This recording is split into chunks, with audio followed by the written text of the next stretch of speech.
आदि गुरुओं के चरणों में बारंबार नमोस्तु नमोस्तु नमोस्तु, क्षुल्लक जी के चरणों में बारंबार इच्छामी इच्छामी इच्छामी।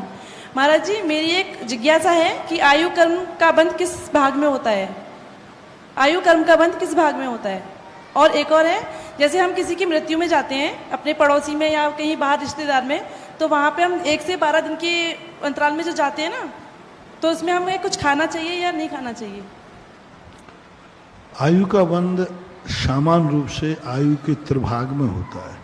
जैसे 60 साल की आयु है तो 40 साल में लगभग उसका पहला भाग पड़ेगा।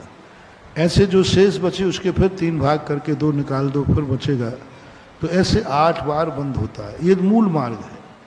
लेकिन अकाल मौत में अभी मान लो कोई 60 साल की उम्र लेके आया और बीच में ही उसका आघात हो गया, तो आयु बंद एक आवली के बाद यानी एक अंतर मुहूर्त के बाद उसका मरण हो सकता है। जन्म लेने के बाद यदि वह जीव आया ही है, अपर्याप्त दशा में है, एक भी पर्याप्ति पूर्ण नहीं की है, तो भी मर सकता है। उम्र लेके आया था 60 वर्ष की, लेकिन यहाँ जन्म लेते ही बहुत छोटा समय, बहुत छोटे समय, एक भी पर्याप्ति पूरी नहीं की, एक चुटकी के बराबर समय पर मर गए, तो आयु बंद उसी समय होगा।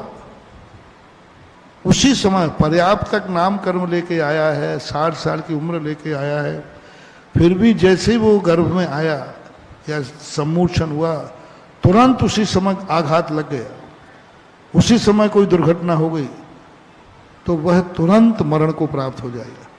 यदि उसने शरीर पर्याप्ति पूर्ण कर ली है तो हमारी सिद्धांत भाषा में उसे निर्वृत्ति पर्याप्तक बोलते हैं। और निर्वृत्ति पर्याप्तक में जीव का मरण नहीं होता, कितना भी घात हो जाए। उस समय वो जब तक पूर्ण पर्याप्ति नहीं कर लेगा तब तक वो मरण को प्राप्त नहीं हो सकता। लेकिन पर्याप्तक होने के बाद यदि आघात लग गया तो 60 साल की जीने वाला व्यक्ति पर्याप्तक का काल छोड़ करके मरण को प्राप्त हो सकता है। उसी समय उसका आयु बंद हो जाएगा। एक और कथन आता है, पूज्यवर नेमी चंद महाराज ने लिखा, असंक्षेपाद्य काल। असंक्षेपाद्य काल का अर्थ होता है किसी ने 8 अपकर्षों में आयु का बंध नहीं किया, हो नहीं पाए, परिणाम नहीं मिले, तो अंत में जब उसका काल एक अंतर मुहूर्त शेष रहेगा, उसमें भी 2 भाग निकाल के अंत में जो उसका समय शेष रहेगा, उस समय वो आयु को बंद करेगा ही करेगा। तो इस प्रकार की ये 4 व्यवस्थाएं, एक तो 8 अपकर्ष की, एक अकाल मरण की, और एक अंत में जाकर के असंक्षेपाद्य काल में आयु बंद करता है, ये नियम है।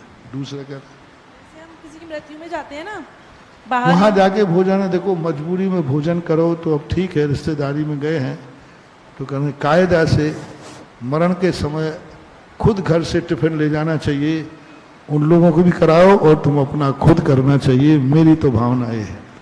फिर भी एक व्यवहारिक व्यवस्थाओं के कारण से करते हो तो उसमें कोई बाधा नहीं है। मृत्यु भोज नाम से, शांति विधान भोज नाम से यदि उसमें शामिल होते हो तो बराबर मृत्यु भोज का दोष आएगा।